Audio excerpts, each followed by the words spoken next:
So the director of Twilight wants to tackle a crime thriller, eh? Ok, chica, veamos qué tienes.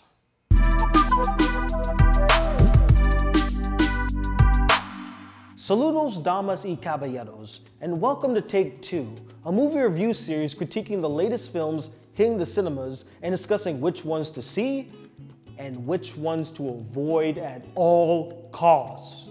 I'm Tony Whatley II, and today we're crossing the border into cartel territory in the latest crime thriller film, Miss Bala. The film Miss Bala follows Gloria, a simple makeup artist from Los Angeles who goes to visit her friend in Tijuana, but their night out goes awry when a cartel shoots up the club they're in, and now Gloria finds herself entangled between helping out this cartel and assisting the DA to take them down, both against her will, all the while trying to find and save her friend. Now, I knew nothing about Miss Bala until I saw a trailer for it while watching the mind rape that was Serenity. Go check out the review, by the way. And upon learning of its existence, I soon discovered that it was directed by Miss Catherine Hardwicke, the acclaimed director of such classic films as Twilight and Red Riding Hood. And after I learned that, I went,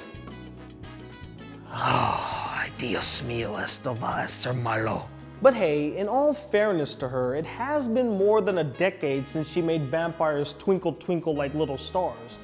Maybe she's changed. Maybe she's gotten better. I mean, Miss Bala is definitely a different direction for Hardwicke, so let's see if she can transcend her past. The best thing Miss Bala offers is Miss Bala herself, Gina Rodriguez, who does extremely well with their performance, pulling off every dramatic scene while still retaining the lighthearted charisma we loved her for in Jane the Virgin. She overall presented her character in a likable, empathetic way to where we rooted for her character from beginning to end. Also, the guy who plays the cartel leader, Lino, Ishmael Cruz Cordova, was magnetic, perfectly riding the line of charming hombre to complete pendejo. All the scenes with these two characters were the best in the film. The actors had great chemistry with one another, and the interactions between the characters were both unsettling, yet strangely sweet and tender. And the final praise that I have for Miss Bala is that its first act was very good, strong, really intense, and uneasy, doing a great job at making you sympathetic to the main heroine, Gloria, and rooting for her to succeed. But yeah, that's really where it ends when it comes to the positives for Miss Bala. The rest of it?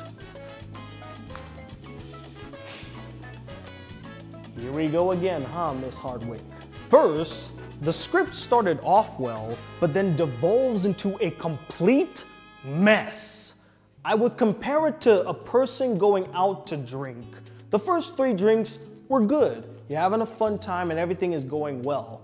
But then you have 4 more drinks and now you become a bit sloppy, but you're not too far gone to salvage the night.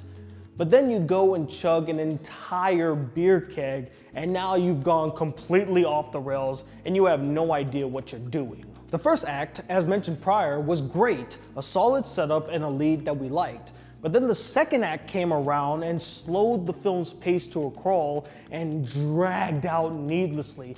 This was the closest thing the film had to being just like Twilight, especially with that pseudo-romantic subplot. And then the third act comes around and the film falls completely apart with so many plot holes and inconsistencies. Not to mention an ending that makes no sense given the nature of a certain character. Next is the DEA subplot. While the trailers make it seem as though it plays a major part in the story, in actuality, it plays a minor, insignificant role. Basically 30 minutes into the film and the DEA is completely out of the story. The cinematography, especially during the action sequences, or should I say action sequences, were unimaginative, lackluster, and downright awful, relying heavily on the shaky cam style of cinematography. Hey, 2019 called, it's asking you to take your outdated, poorly done cinematography back to the 2000s and keep it there. And one more thing, one last thing for me to rant about. Miss Bala has undoubtedly one of the worst beauty pageant scenes I have ever seen put to film.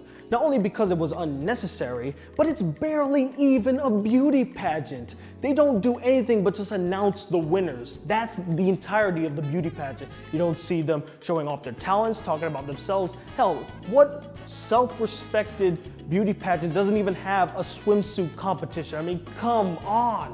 While it didn't turn out to be Twilight the Cartel version, which is what I thought it was gonna be, so I'll give it credit for that, Miss Bala is still a pretty mediocre film with some decent elements to it. Just not enough to save it or convince people to go see it in the theaters.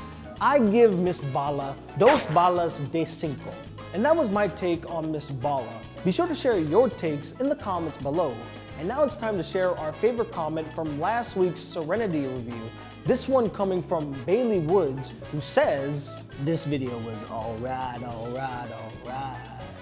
I disagree, Bailey Woods. I thought that video was excelente.